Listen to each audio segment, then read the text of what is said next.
This morning, we're really just going to continue a subsection of John that we started last time, and it's involving Jesus' legal trials. There are 6 of them. That's amazing, isn't it? There's 6 of them. Some are informal, some are formal. There's 3 Jewish ones. We're going to finish those this morning. We looked at the first one last time. And then there's going to be 3 Roman trials. Now, one of the things that we learned throughout history is both Jewish and Roman legal philosophy, or what the big word is jurisprudence, right? It was just renowned. People just base their system. In fact, we base largely our system on Roman legal philosophy or legal jurisprudence. However, it's interesting because when these 2 systems came together in the case of Jesus Christ, the result was one of the most infamous trials and miscarriages of justice in human history. It's amazing. Though you'd think that renowned legal system, you add those 2 together, what do you get? Even more renowned. But it doesn't work that way in the case of Jesus, and we're kind of looking at that as we go through. Last week we looked at his first trial, Peter's first denial. This morning we're going to look at his second and third Jewish trials, and also Peter's second and third denials. That's what we're going to cover this morning. Now, as I said last time, though, it's amazing because in spite of all of this human manipulation, scheming, and we're going to see some more of that this morning, in spite of all of this, God providentially along the way fulfills Old Testament prophecies to a T. It's amazing. God is, if you've ever been to, who remembers Kmart? Anyone remember Kmart? Okay, yeah. And you just aged yourself, all of you, by the way, because none of the young people raised their hand. All right, but it's still true in Walmart. Like if you see someone out in front of a Walmart and they put a quarter, and it might even cost more now, but they put a quarter in one of those horse machines and they're bouncing back and forth. Are you impressed by that? I'm not impressed by that. But when I see a cowboy in an open field riding a horse that's never been broken and he's controlling that horse, that's pretty impressive. When the horse actually has a mind of its own. And here you got God basically allowing free agent decision makers, manipulators, schemers to do their thing, and yet he's still providentially guiding the events. I'm impressed by that. He's an impressive God in that way. He's not just riding a 2-cent horse at Walmart that bounces up and down, that doesn't spin. He is providentially seeing this through all the way, or seeing these trials all the way through. Again, I love what Warren Wiersbe said. Man will do his worst and God will respond with his best. And so this morning, as we've entitled it, Kangaroo Court is back in session, okay? This is a terrible miscarriage of justice we're going to observe. And so Jesus' second Jewish trial is mentioned briefly in the Gospel of John in verse 24. It says, then Annas sent him bound to Caiaphas, the high priest. Remember, Annas was Caiaphas' father-in-law. He had been removed from the office of high priesthood by the Romans. And so the Jews still recognized him as the man. He was like the godfather over it all, even though he didn't have the official title. That's where they took him first. Now they send him to Caiaphas. Now, we talked about this last week. That's kind of a rendition of the high priest compound, this residence, where they believe not only did Caiaphas, the reigning high priest, but also his father-in-law Annas also lived on this compound, that it was a family compound. It was a high priestly family compound. And so they lived in different areas on this compound. And that's very important because wherever they take Jesus here this evening, they move him from Annas' house. It's not like they're taking him down the street. It's not like they're taking him to a different neighborhood. They're literally just moving him within this compound over to Caiaphas' residence from Annas' residence at this point. But the key is this little courtyard in the area. When we come back to Peter, this is going to be significant because Peter's going to be in this courtyard warming himself around a fire, and he's going to have a direct line of sight into the proceedings that are going on with Jesus. And we're going to find out that Jesus can also see Peter warming his hands by the fire. And we'll kind of get to that detail when we get there, but this kind of gives us that visual here. And one of the things we see in John, you kind of expect him to say a little bit more, but you look at verse 24 and that's it. That's all we get on this trial. He just takes them to Caiaphas. And so we're going to right now learn a little bit more about this second trial from the account in Matthew. So if you want to hold your finger in John, and or you can not hold your finger and come back when we go back, go with me to Matthew chapter 26. Matthew chapter 26. And we'll just kind of read this along. Nate read this earlier for us, but we'll just kind of read this and make some comments about it. Matthew 26 and verse 57. Matthew 26, verse 57. And those who had laid hold of Jesus led him away to Caiaphas, the high priest, where the scribes and the elders were assembled. But Peter followed him at a distance to the high priest's courtyard, and he went in and sat with the servants to see the end. Now, John gives us more details. Where is he sitting, or where is he standing by the fire? Okay, but he's in the courtyard. Verse 59, now the chief priests, the elders, and all the council sought false testimony against Jesus to put him to death, but found none. Even though many false witnesses came forward, they found none. But at last, 2 false witnesses came forward and said, this fellow said, I am able to destroy the temple of God and to build it in 3 days. Okay? And so what we see from this account, this is another informal gathering of the Sanhedrin. Now, I say informal. Why? Because if you recall, one of the laws of Jewish legal philosophy was that if there was a capital case, they had to appear before the Sanhedrin in the judgment hall, which is near the temple. This is not there. This is a private trial. But there's enough scheming going on. How do we know that? Because although it was informal, it was very organized, because who was there? Many of the members of the Sanhedrin. Now, I don't want to go on a limb and say all of them were there, but many of them were there, and it's possible that all of them were there. So there's some scheming, because this is not happening at 11 in the morning. You know, they didn't get a call and say, hey, can you come down for lunch? We got a trial we need to do. No, this is like early hours in the morning. This is like 2, 3 a.m. probably. Okay, so they're ready. This is all organized. They're ready to get onto Jesus. It had already been coordinated in that sense. And again, as I said here, it's informal, but they start developing a legal case, because now they're seeking witnesses. And they're seeking witnesses when? At 9 a.m., 10 a.m. in the morning? Hey, 2 weeks from now, we're going to need you to come witness in this case. No, they got them ready at 2 or 3 in the morning that very night. So you can see there's a lot of behind-the-scenes scheming that's been going on here. And one of the things that we learned from the Mosaic Law is that when you had a capital case regarding these witnesses that they were seeking, this is what we learn in Deuteronomy 17:6. Whoever is deserving of death shall be put to death on the testimony of 2 or 3 witnesses. He shall not be put to death on the testimony of 1 witness. Now, what's interesting about that is not only did you have to have 2 witnesses, but they had to agree perfectly with one another. If there was any part of their story that was off, they discounted themselves as witnesses. The other thing we learn in other places in Deuteronomy is that if someone was caught bearing false witness against somebody else in a capital case, and they caught them, they would turn around and execute the judgment that they were trying to get executed on the accused. So if you gave false testimony to somebody in a capital case and they found it out, your life was on the line. And so it had this effect of purifying the justice system. Okay, it had this effect of purifying the testimony, especially in this serious type case. But in Jesus' case, we're going to see that the seeking the witnesses was not to determine the truth, but to cross off their checklist of what they needed to convict him. The mind had been made up. He's guilty. He needs to die. Now let's go find us some witnesses so we can check off this requirement in the Mosaic Law. That was the attitude. It wasn't a judicial attitude. It wasn't a truth-based attitude. One claim they got him on, you saw that in verse 61. These are what the witnesses come forward and said, is they misunderstand something Jesus had said. Actually, we had studied it in John 2. And it was a statement that Jesus made regarding the destruction of the temple, okay? And the way that they worded it, you can see it in verse 61. We're going to compare it to John 2. The way they worded it is Jesus said, I will destroy this temple. I will destroy this temple. And what he really said is, you all will destroy this temple. It was totally opposite, and we'll see that as we bear that out.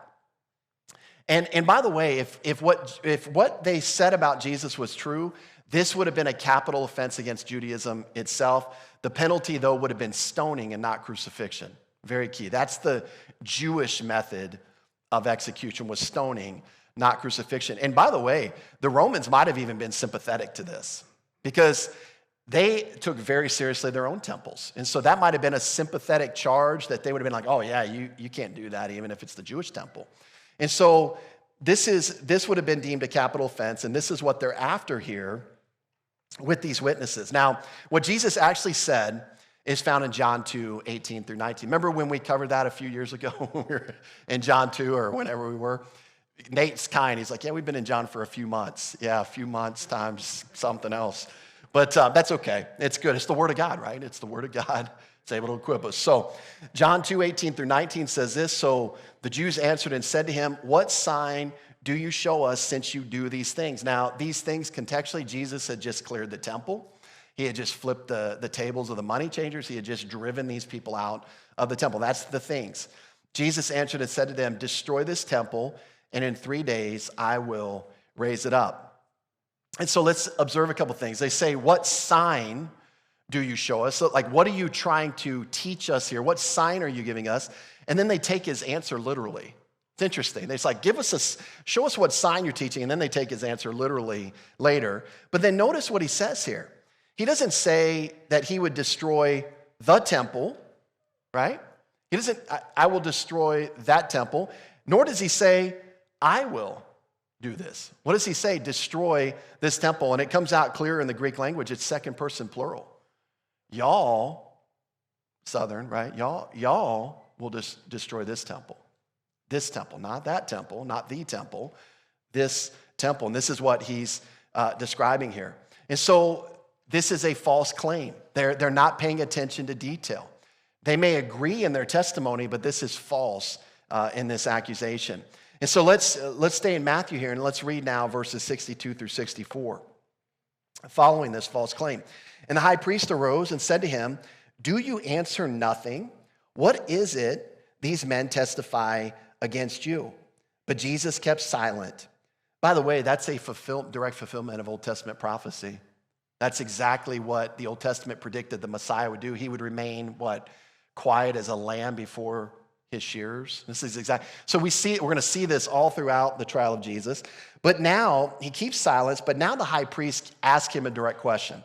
And he says to him, I put you under oath by the living God. Tell us if you are the Christ, the Son of God. Jesus said to him, it is as you said. Nevertheless, I say to you, hereafter you will see the Son of Man sitting at the right hand of the power and coming on the clouds of heaven. And so he directly interrogates Jesus, Caiaphas does. By the way, we mentioned this last week, but we'll mention it again. It's directly against Jewish legal philosophy. The high priest could not directly interrogate the accused. In fact, the accused was not even required to testify at all. So all of this is out of order. They're aggressively coming after him.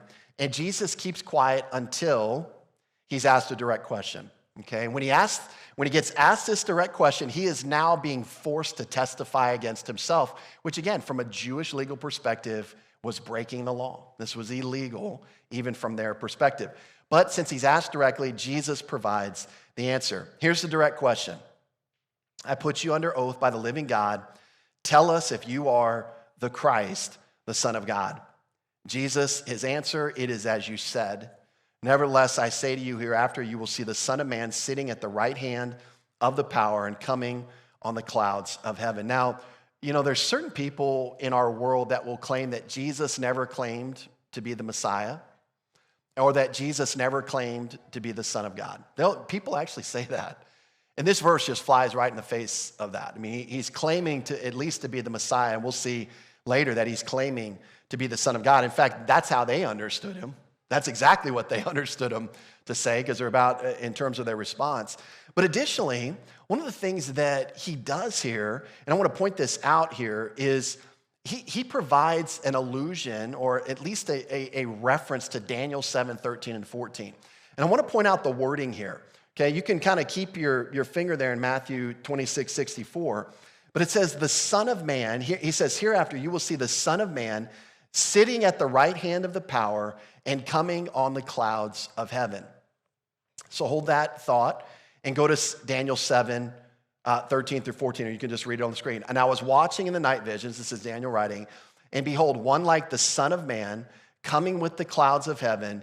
He came to the Ancient of Days, and they brought him near before him. Now, Okay, so that's an exact direct reference to Daniel 7 that Jesus just gave in that audience. But notice then what verse 14 says about him. This is why the rulers react the way they do. Because this Son of Man, it says this, then to him, this Son of Man, was given dominion and glory and a kingdom that all peoples, nations, and languages should serve him. His dominion is an everlasting dominion, the one which shall not be destroyed. And so what you see here is a direct messianic claim to be the Christ.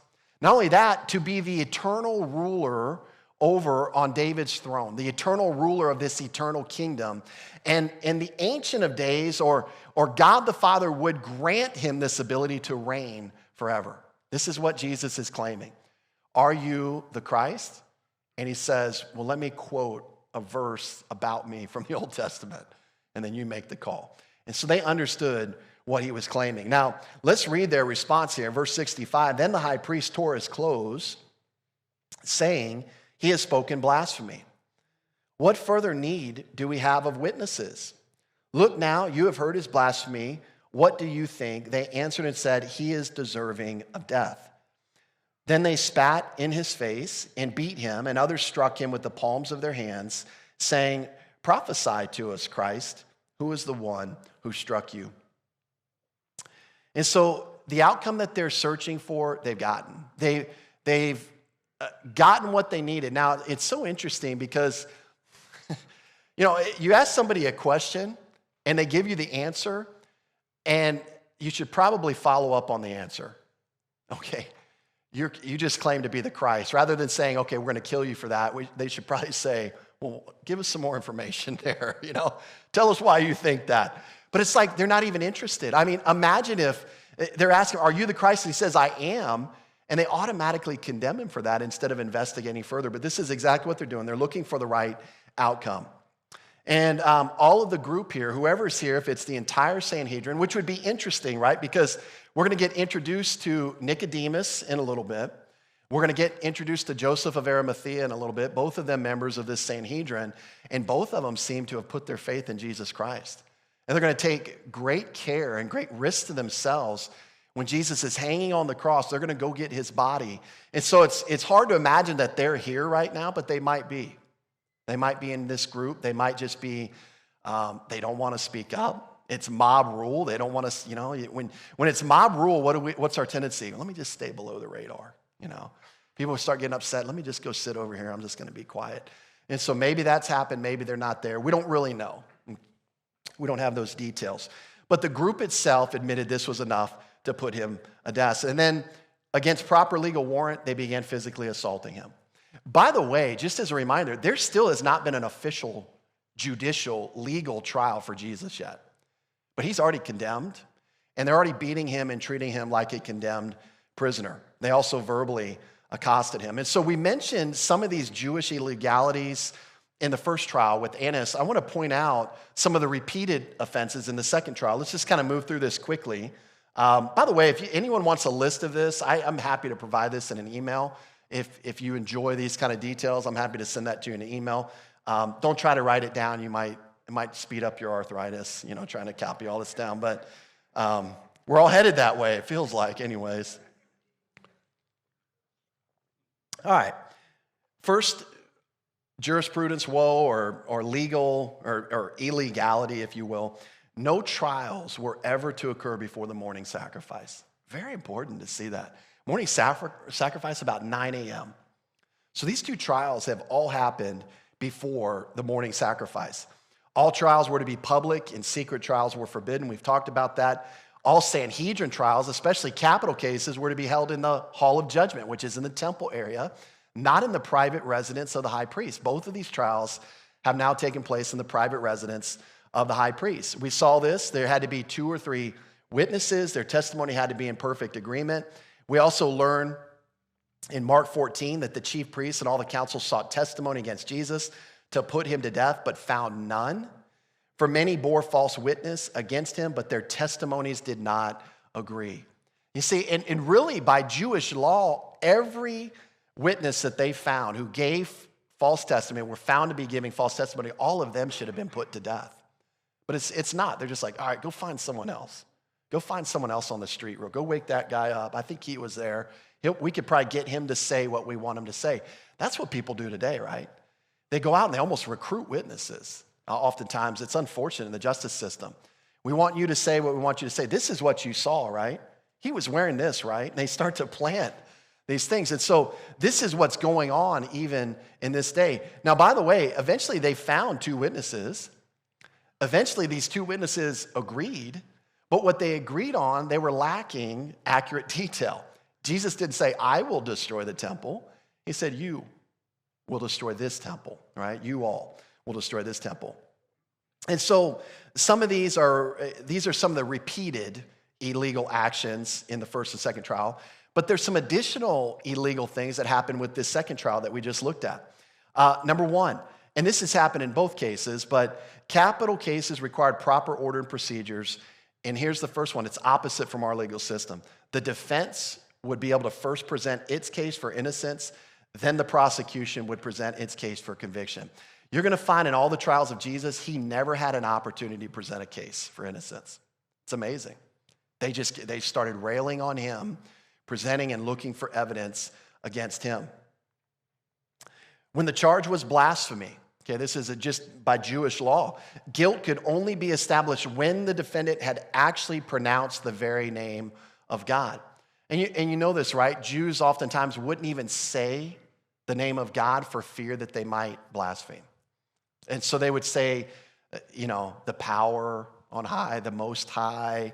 They would use different synonyms for God because they feared if they used it in an incorrect way, they could be found guilty of blasphemy, which was a capital offense. But when you look at what Jesus said, he's very careful not to offend their sensibilities because he simply alludes to a couple of Old Testament passages. This is how he answers the questions. So really the charge of blasphemy is not even accurate here. Even though the implication is that he's the Messiah and he's the Son of God, he doesn't actually meet the standard of being charged with blasphemy. And then also this, a person could never be condemned on the basis of his own testimony alone. For the testimony of two or three witnesses was required. But we saw this, right? Once Jesus gives verbal testimony, he's guilty. Once Jesus gives verbal testimony, he needs to die. And so they're condemning him on the basis of his own testimony. A couple of other legal faux pas here. Each witness in a capital case was to be questioned individually, not in the presence of other witnesses. This makes sense, right? If you got one witness up there, he's giving testimony, the other witness is listening to him. They try to match their testimony oftentimes. So you want this purity in testimony so they wouldn't put them together, so they wouldn't be influenced by one another. That didn't happen here. This is very interesting. This is something just through study came out. I'd never known this before. But a verdict in a capital case must be announced during the daytime and was not allowed to be announced at night. Not only that, but the trial and the actual verdict could never occur on the same day. That was against Jewish law. It was like a cooling off period, if you will. We've heard the evidence. We think he's guilty, but we cannot pronounce that guilt for at least a day. And even Chuck Swindoll says this in one of his books, and this is kind of a historical reference that he's grabbing on. He said, members of the Jewish court, after hearing the testimony in a capital crime, were not permitted to render an immediate verdict. They were required to adjourn to their homes for 2 days and 2 nights. They were to eat light food, drink light wines, and sleep well, and once again return and hear the testimony against the accused. Then and only then they could vote. There needed to be a cool down period.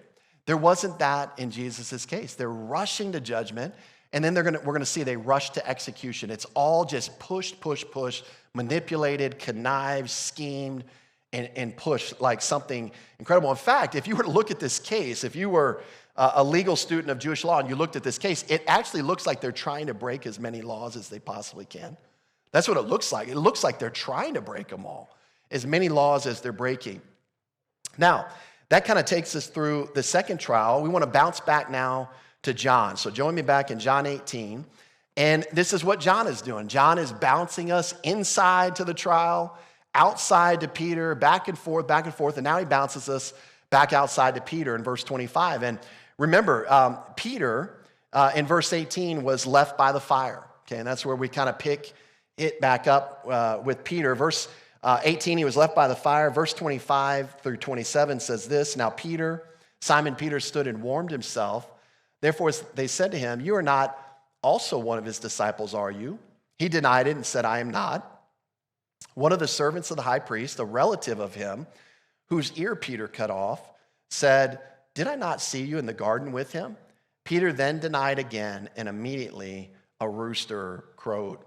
So again, Peter is still out in this courtyard, right, where Caiaphas and Annas share this compound. There's a picture of it again. So he's out in this outdoor courtyard. But again, it's very important that we're going to see that he's got a direct line of sight into what's going on with Jesus. So everything we just read in Matthew 26, not that Peter could necessarily hear everything, but he could definitely see what's going on. So what is he witnessing if he can see everything? He's witnessing Jesus getting spit on, hit, beaten, accosted. Sometimes you don't have to be in a conversation to know that a conversation's not going well. You don't have to be there and hear all the details. You can see it. So Peter is seeing all this. What Peter's not going to realize is that Jesus, in light of his trial, everything that he's going through, he's got one eye on Peter throughout this whole ordeal. We'll see that here shortly. And so he's still hanging around the fire. And who's he hanging out with? Well, verse 18, it was the very people who had arrested Jesus. He's just hanging out at the fire with the very group that had come to arrest Jesus. And so this kind of sets the stage for Peter's second denial. We read it this, therefore they said to him, you are not also one of his disciples, are you? Now, we're not exactly sure who they are. It's not really described, but it's probably the servants and officers from verse 18. That's where we just kind of came from. And just like the servant girl who let him in earlier in the night, this question expects a negative answer. Okay, so they're making it easy in this question for Peter to say no. In fact, Matthew and Mark give us an indication that another female servant is the one who kind of got this volley of questioning going the second time. She jumps in, she asks a question, and it looks like others then begin to jump in and go, oh yeah, you were with him, weren't you? Or this kind of thing. And so Matthew 26:71 says, and when he had gone out to the gateway, another girl saw him and said to those who were there, this fellow also was with Jesus of Nazareth. And then they probably began to question him, like we have recorded in John. And then we see in Mark 14:69, the servant girl saw him again and began to say to those who stood by, this is one of them. And we see that Peter denies it. Here's his second denial. Jesus had predicted this. Again, you can reference John 13:38 earlier in the evening. And I think it's safe to assume that the rooster, whatever rooster was designated to crow, is warming up its vocal cords right now, right? It's getting ready because it's about to go down when Peter does this third denial. But one other real quick point about what Peter said here, it's a grammar observation. So if you don't like grammar, just plug your ears for a couple of seconds. But I think it's an interesting grammar point, and I think it speaks to the mindset of Peter at this moment. And here it is. When this group, or when these people were saying, you are not also one of his disciples, they use a Greek negation, may, okay? May is a conditional or a hypothetical negation, thus it's subjective. In other words, it's a negation that's based on underlying circumstances. The implication, if these underlying circumstances were there, it wouldn't be negated, okay? This is how they ask the question. In other words, they're saying, because of this, I would have to say no. Because of this condition, I would have to say no, that I'm not. Or because of this, or based on these circumstances, no, I'm not, okay? So they actually are giving Peter a real easy off here, okay? Like I said, they're assuming the answer is no. They're making it easy for Peter to say no. But here's what's interesting, is the way Peter responds. When Peter responds, he uses a different Greek negation. He uses the negation ou, which is a direct and full negation. It's independent, it's absolute, thus it's objective. Now, it's subtle, but I'm telling you, I believe Peter, in his response, ups the ante here. They give him a softer negation. He could have just matched their level of negation, but he ratchets it up a couple of notches to say no, completely, unequivocally, never have I ever kind of attitude. This is his attitude here. So he ups the ante here a couple of notches. It's just a very direct and strong way to deny that he was a disciple of Jesus Christ. Now, why would he act that way? I think he's trying to get them off his back. I think he said, if I answer strong, they'll leave me alone. They'll quit saying this. I don't want to keep being drawn into the midst. I just want to be under the radar. And so he aggressively, I think, tries to shut down any other inquiries. Now, the problem for Peter is he did something really foolish just a few hours earlier. And this impulsive action that he took in the garden is going to come back and haunt him. Because if you recall, they go to take Jesus. They're outnumbered probably by, as we looked at least over 200 people. And Peter's like, I like those odds. I think we can take them. It's like, what are you doing? So he pulls out his sword. He goes to swing at someone's head. And he chops off someone's ear. Remember, and Jesus heals Malchus. We learned that his name is Malchus. This is what's going to come back to haunt him now. Because he's strongly denied that he's a disciple of Christ, that he even knows him. And now, one of Malchus's relatives is at the fire. And he's like, dude, I know you were with him. Like, I remember. And this is what we read. One of the servants of the high priest, the relative of him, whose ear Peter cut off, said, did I not see you in the garden with him? And if someone swung a sword and chopped one of your relatives' ears off and you were there, you'd probably remember what the guy looked like. Okay, and this is exactly what we find in this story. And so now, we always try to analyze, why did Peter deny Christ? Well, now this question, I believe, poses a great threat to Peter's security. Okay, somehow he had been able to get away. When Jesus healed, the disciples scattered. He was able to get away from there. He's reintroduced himself into the situation. But this is the most dire peril that Peter's been in all night. Okay, right here, I believe. Because they could either arrest him or they could do what some people do and just execute vigilante justice. Well, you chopped his ear off. Let's kill this guy. Right here by the fire, right? So he's in a lot of problems right now. He's got a lot on his plate.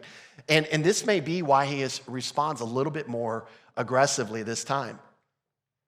Peter then denied again. This is his third denial again. Jesus predicted this earlier in the evening. This is exactly when the rooster crowed. Exactly like Jesus said. John records that for us here. Now, John actually just records the facts here. John is actually very kind. Sometimes we'll get later in the book, and it feels like John's casting a little shade on Peter. Because by the time John's writing this, Peter's been dead for probably close to 30 years, and so John's like inserting these little things like the disciple that Jesus loved. Not Peter, me, kind of deal, and then. We'll learn, when we get to John 20, we're going to find out that John runs faster than Peter. That's like a little subtle dig, right? He's like, I'm faster than him. I got to the tomb. So he does all that. But here, John just records the facts. He actually leaves some pretty embarrassing details out for Peter that the other gospel account writers record. So let's kind of look at what else was going on at this time. In Matthew 26:74, we see that Peter began to put himself under a curse to emphasize the truthfulness of his lying statement. And this is what he said. This is what's recorded. Then he began to curse and swear, saying, I do not know the man. And immediately a rooster crowed. Now, this doesn't mean that Peter started cussing like a sailor. Sometimes that's how it's taken. But really, I believe what he's doing here is he's putting himself under an oath.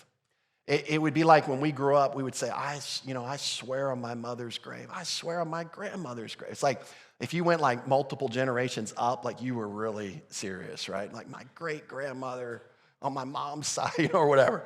So this is Peter basically taking an oath that what he's saying is true, that he didn't know Jesus Christ. So again, he told them no strongly, but in this denial, He upped it. He says, well, you guys stop bugging me. I swear on my grandmother's, I swear, or whatever. This is kind of the attitude. So he's just kind of upping the ante in this denial. So we learned that in Matthew. Another thing we look at in Luke, and I've referenced this a couple times, but here it is, Luke 22:60-62. Right at this moment, at this very moment that the rooster crowed, Peter glances over to Jesus, and Jesus is looking at him. And you imagine... And we see his heart sinks in that moment because he knows what happened. He knows exactly what he just did. And this is what we read in Luke 22:60-61. But Peter said, man, I do not know what you're saying. Immediately while he was still speaking, the rooster crowed, and the Lord turned and looked at Peter. Then Peter remembered the word of the Lord, how he had said to him, before the rooster crows, you will deny me 3 times. And we see one other thing that all other gospel accounts, again, John doesn't record this, but when Peter heard the rooster, he left the courtyard and wept bitterly. And so Peter is obviously a broken man here. He's upset, he's disappointed in himself. He's done something now that he said he would never do to the Lord. And, let's just pause here for just a second. Have you ever broken a promise to the Lord? You personally? I have, and I hate to say I've broken more than one. I wish I would have just stopped at one. It was really, sometimes it's foolish to promise the Lord things you can't deliver anyways. It's probably better to just pray a prayer of dependence. Lord, this is what I want to do, but I'm going to need your empowerment to do it. But we've done that. I would reckon that most of us have done that multiple times. Now, let me ask you a question. When you broke your promise to the Lord, was it because you didn't love the Lord? Was it because you had lost some love for the Lord? Was it because you were just rip-roaring carnal and you were just shaking your fist, I'm not going to do what I said I was going to do? Or is it because you were weak in a moment? Most of the time, it's because we're weak in a moment. And I think of Peter here. Sometimes, and again, I've said this multiple times, it doesn't sit well with me to criticize Peter too hard. That's never really sat well with me. It's kind of fun when you're speaking because sometimes you're preaching the choir and we're like, yeah, he stinks, we're great, But Peter is just like you and me. He has a desire to do something to honor the Lord, to care for the Lord, to protect the Lord. And when circumstances are introduced that he could not have foreseen, he fails. And Peter, welcome to the club. Welcome to the club. That's exactly what happens in the Christian life. And this is why it's so important not to make bold, brash declarations about what you're going to do for Jesus Christ. And why don't we humbly say, Lord, I just want to enjoy you. Or Romans 6, Lord, I just want to present my members to you. Romans 12, I want to present my body as a living sacrifice. Whatever you want to do, Lord, let's do that. Instead of these bold, crazy declarations, just keep that to yourself. It sets us up for failure. And we see this with Peter here. He is broken at this point. And we're going to see that the Lord later on is going to take an initiative in this man's life to restore him, to encourage him, to set him back on 2 feet, because God's got a plan for him. And one other application point, if that's you this morning, you failed, you're broken, you've let the Lord down, I'm here to tell you that as long as you have breath in those lungs, God's got a purpose and plan for your life. The grace of God can restore you to a position. He may not be able to take away consequences from decisions you've made, but you know what? We've got a bigger front window than we do a rear view mirror. And we need to start looking out that front window more and not so focused on our past. And so that's the second trial of Jesus. That's the second and third denial of Peter. Now I want to move on to Jesus' third Jewish trial. Again, this is not recorded in John. This is what we would call the official trial.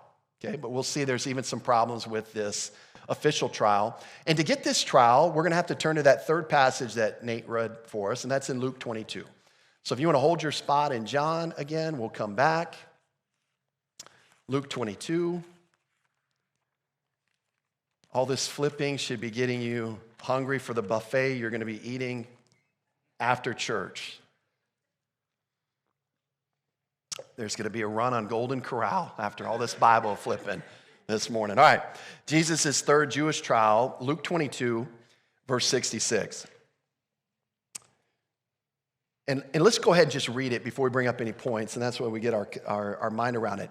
As soon as it was day, okay, so what's been going on before? They've been just doing this in the middle of the night at the private residence. But as soon as it was day, the elders of the people, both chief priests and scribes, came together and led him into their council.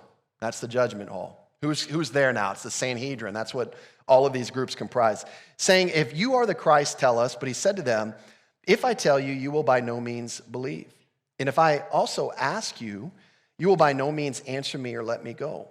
Hereafter, the Son of Man will sit on the right hand of the power of God. Then they all said, are you then the Son of God? So he said to them, you rightly say that I am. And they said, what further testimony do we need? for we have heard it ourselves from his own mouth. All right, so this is not mentioned as John. You can't find this trial in John. But this is technically the official trial of Jesus. Okay, this is at the judgment hall. This is with the entire Sanhedrin gathered. Now, I think whatever reason John skips over this trial, it's probably because it was a foregone conclusion. He just didn't feel like he needed to record it. They'd already determined his guilt, and this was just kind of a rubber stamp type trial. But this action, you can see the scheming mind of these Jewish leaders because they've already determined Jesus' guilt. Now they're going to put an official-looking veneer on the whole process. So if anyone ever looked back, they'd say, oh yeah, we had an official trial. Yeah, he was found guilty at the official. And they will probably discard all these private trials, these private informal inquiries. And so we see as soon as it was day, remember again, all official legal trials had to be conducted during the day following the morning sacrifice. We're going to see that they did not wait for the morning sacrifice. They still did that wrong, but they did wait for the daytime now. And then this was the official legal meeting in the Hall of Judgment in the temple area. And so this is actually a picture of how that the court was set up in the Sanhedrin. You had the high priest up front. You had the accused kind of in the middle of a horseshoe-shaped seating arrangement for the Sanhedrin. Remember, the Sanhedrin were comprised of 70 members. You had 35 on the right, 35 on the left, and then you had the high priest in the middle. He was the tie-breaking vote, kind of like our vice president is supposed to be in our system. So he's the tie-breaking vote if that was needed. And this is how it was set up. So very intimidating, right? You're in a room basically with 71 judges. That's what Jesus is facing. Any trial before the Sanhedrin was this way. And so although this was an official trial, let me observe some of the illegal things that went on in this trial as well, as we've been kind of just observing those as we go. There were no witnesses. Okay? You're not going to find any witnesses in this trial. You needed 2 to 3 to agree perfectly to condemn him. Jesus was condemned on his own testimony, again, against Jewish jurisprudence. No evidence was presented for either innocent or guilt. They forced him to testify against himself. This trial also was conducted prior to the morning sacrifice. How do we know that? Because when Jesus is put on the cross, we're going to get a timestamp that he was put on the cross at 9 a.m., at the exact time of the morning sacrifice. So all of this is going on before the time of the morning sacrifice. And then we see that the verdict was announced immediately without the required interval of 1, or if Chuck Swindoll's quote is right, 2 days. There had to be this interval between the trial and the verdict. So you can see they're ramrodding Jesus through this illegal process, and they're trying to do it quickly and expediently. And so he's got a guilty verdict. Here's really kind of the 2 main charges coming out of the Jewish trials. He's blasphemed Yahweh, which again we see technically isn't even right because he never said the name of God. Okay, he just claimed to be the Messiah. And threatening destruction of the Jewish temple. Now, here's what's interesting. That kind of completes the first phase of the Jewish trials. Here's what's interesting. Neither one of these claims or offenses would have been of any interest to the Romans. If they would have brought these 2 things and said, this is what we found him guilty of, they'd be like, get out of here. Like, I'm not dealing with that. They might have been sensitive to the destruction of the Jewish temple comment, again, from their polytheistic background. So we're going to see when the Jewish leaders bring him before Pilate, they reframe the charges. They make it a little bit more palatable and interesting to Pilate to want to take this case. And we've talked about this before, but the fact that there were 200 to 600 Roman soldiers in the garden arresting Jesus probably means they've already done some legwork ahead of time describing Jesus as a massive insurrectionist. That's what they're going to end up going with. That's what they're going to try to get Pilate involved in. And now, though, we move forward with Jesus' Roman trials. We're not going to get into the details this morning. We'll kind of introduce the story, and we'll pick up next week. But Rome's justice motto, interesting, let justice be done though the heavens fall. That was their motto of justice. They wanted justice done or let the heavens fall. But as we're going to see with Pilate, and as we go through these details, we're just going to see that Kangaroo Court just transferred locations. That's all it did. We're going to still see that this is a total travesty and miscarriage of justice. So in verse 28 of John, let's go back to John 18 if you're not there. John 18, verse 28, then they led Jesus from Caiaphas to the praetorium, and it was early morning. But they themselves did not go into the praetorium, lest they should be defiled, but that they might eat the Passover. And so this word praetorium, it's not a real technical word, so it can be used of like headquarters of a commanding office, a Roman military camp, or a Roman military governor's headquarters. So it's not a real technical term. You got to kind of use the context to figure that out. Pilate's normal headquarters was up in Caesarea. That's historically, we know that, right on the Mediterranean Sea coast. It was the capital of the Roman province of Judea. I've kind of brought up this map. I don't know how well you can see it. Well, you can see there's water over here. That's the Mediterranean Sea.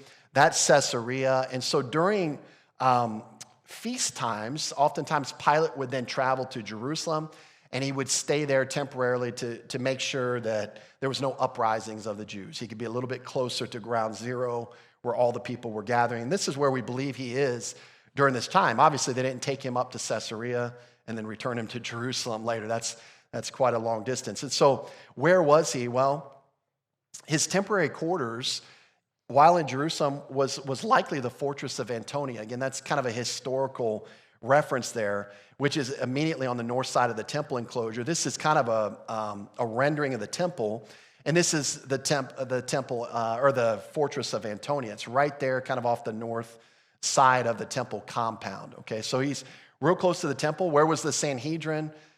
Their trial with Jesus. It's in the temple area at the Hall of Judgment, so it's not that far of a walk to bring him over to Pilate's. Now, we learned from this that it was early morning. Now, we're not given a direct time. We're going to give timestamps later. We know it's obviously before 9 a.m. And some people say, well, why did they bring him to Pilate so early? Well, little known fact from history, most Roman officials began their day at sunrise, and they tried to finish their official business by 10 or 11 a.m. And I don't know if that was like the introduction of the siesta, like the afternoon nap or whatever, but they were trying to get done before lunch, all of their official business. So the fact that they brought him early is no surprise. He was up. He was already about official business. They had finished their business. Now they're bringing him to Pilate. Based on the timestamps we get later, this is probably happening between 6 and 7 a.m., just to kind of give a time frame reference here. And quite frankly, so we're just kind of introducing this, but man, I cannot not bring this up. In verse 28, notice that very next phrase, these Jewish religious leaders are going to be exposed as the hypocrites of the highest order in the next phrase. It's all borne out. Like, these guys are so phony. These guys are the fakest among fake, right? And look at what it says in verse 28. It says, but they themselves did not go into the praetorium, lest they should be defiled, but that they might eat the Passover. And so what we see here is, again, just a heightened level of hypocrisy by these Jewish religious leaders. Now, to defile simply means to stain, okay? And it spoke of their own ceremonial defilement. They thought that somehow entering a Gentile's living quarters or places where a Gentile were would somehow defile them for the Passover feast. Now, they've already eaten the Passover meal, but they didn't want to be disqualified from the rest of the Passover festival. That's what he's talking about here. So they're concerned about defilement from entering the house of a Gentile. And this was a very prevalent thought among Jewish leadership. It was derived from the Mosaic Law, and here's what they were concerned about. During Passover, they had to remove all of the leaven and the yeast from the home. And if they didn't, they would be considered defiled for Passover. Well, since the Gentiles didn't observe Passover, they probably had leaven and yeast in their home, so they didn't want to go in. They didn't want to go in. They felt like that would indirectly defile them and disqualify them from the celebration. In fact, we see even many years later, Peter's still struggling with this, right? If you remember the story in Acts 10 with Cornelius, God's got to convince him multiple times with a dream, no, it's okay to go. It's okay to eat. It's okay to be in a Gentile's home. It's okay. He's still struggling with that concept. Now, I will say this, just historical, it's a little gross. It's a little tragic, what I'm about to say. But it was known historically that Romans and Gentiles in general would abort babies in their own home and then throw the babies' bodies down drains. And so the Jews were also concerned not only with leaven, but indirectly becoming contaminated with a dead body Okay, both of these things would have disqualified them. So there were multiple reasons in their mind as to why they might be defiled going into the house. So they stay out. But what's really hypocritical and what's the height of irony is what they had just been doing the previous 8 to 12 hours, condemning an innocent man, breaking every law of Jewish jurisprudence that existed at that time. They were totally okay doing that. But I can't go into a house lest leaven hits me or something sprinkles off a leavenous bread and gets into my hair and then I'm disqualified. It's just the height of hypocrisy. See, they were so careful in observance with being ceremonial clean, all the while their hearts were deceitfully wicked and sinful to the extreme. And it's just going to be exposed more and more as this trial with Jesus goes on. Jesus earlier in the week, and again, we're not in Matthew, but if you're familiar with the Gospels, Jesus earlier in the week in Matthew 23, he gave out 8 woes, right? Eight statements of judgment toward the Pharisees, this very group that's convicting him here. And there's one that just fits so perfectly here. This describes what we're seeing here by the fact that they're willing to railroad an innocent man to execution, but I don't want to be defiled by going into a Gentile home. And here it is. Matthew 23 through 24. Woe to you, scribes and Pharisees, hypocrites, for you pay tithe of mint and anise and cumin and have neglected the weightier matters of the law, justice and mercy and faith. These you ought to have done without leaving the others undone. Blind guides who strain out a gnat and swallow a camel. And I love this cartoon. Hey, pal, you know there's a gnat in your lunch? And then he's got a camel on his spoon. And that's exactly what we see in these Jewish religious leaders, just this height of hypocrisy. So we're going to pick up next week, the beginning of Jesus's Roman trials. We're going to learn a lot about Pilate because it's very significant to this story. But what we want to see is there's a ton of manipulation left for these Jewish religious leaders. Their job is not done. They're not just going to turn over Pilate and say, hey, we found him guilty of blasphemy, destroying the temple. They're going to start manipulating the whole situation. They're going to stay involved throughout. They're going to put Pilate in a no-win position. And one of the things that we need to understand at this point in history, Pilate was a highly compromised man. Oftentimes, we probably don't hear that enough, how highly compromised he was, just based on historical data, and we'll look at that as well. They had leverage on Pilate, let's just say that. And so they were able to manipulate this entire process, and we'll kind of observe that as we go. Let's close there with a word of prayer. Lord, we thank you for your word. We thank you for the Lord Jesus, who just even in his approach to being accused of something that he did not do wrong, he sets an example for us, as Peter writes later in his epistle, that he did not revile, that he did not return insults, that he did not say, wait till I get down off this cross, you're going to pay. He didn't criticize back. He took it silently, Lord. He willingly, as we keep seeing throughout this account, he willingly went to the cross for us. We are so thankful for the Lord Jesus and what he accomplished. We're so grateful for the way that his death satisfied your just demands. And we're so thankful that we see the miracle of his resurrection as a convincing proof that we can indeed trust that this man is our Savior. And we praise you in Jesus' name. Amen.